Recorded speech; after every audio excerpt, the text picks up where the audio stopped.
माछरे सब प्रकार तो किसी बनाऊे किंतु आज आम बनइबा माछ छेचा देखिए बहुत ही टेस्टी बन पखाल भात सहित तो बहुत बढ़िया लगे खायापी। तो चलतु यही खरा दिन में पखाल सहित गोटे माछ छेचा बनइबा। माछ छेचा बनवाई प्रथम पैन रे किछि तेल नहीं आम गरम करवा से आम पब्दा माछ आड करवा। आपड़ जेकोसी माछ नहीं पारे।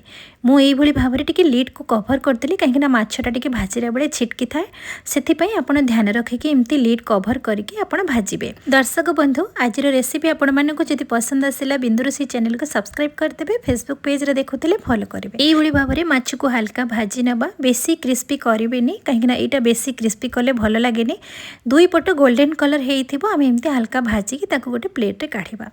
एबे आम भजा माछ को आम गोटे सिल्वरटारे नवा।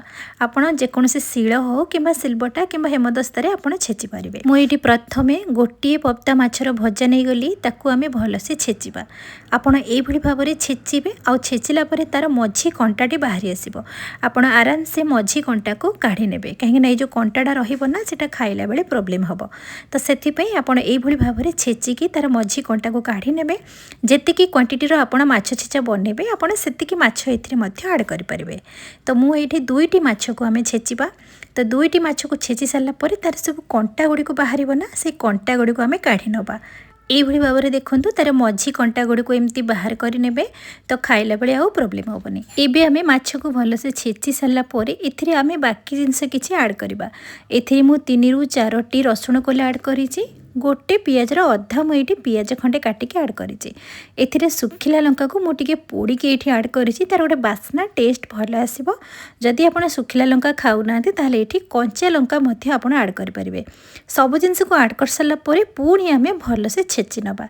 माछ सहित पियाज रसुण सुखिला लंका पोड़ा भलसे छेचीदबा। एबे तो खरा दिन में प्रत्येक ओडियांकर घरे घरे पखाल भात।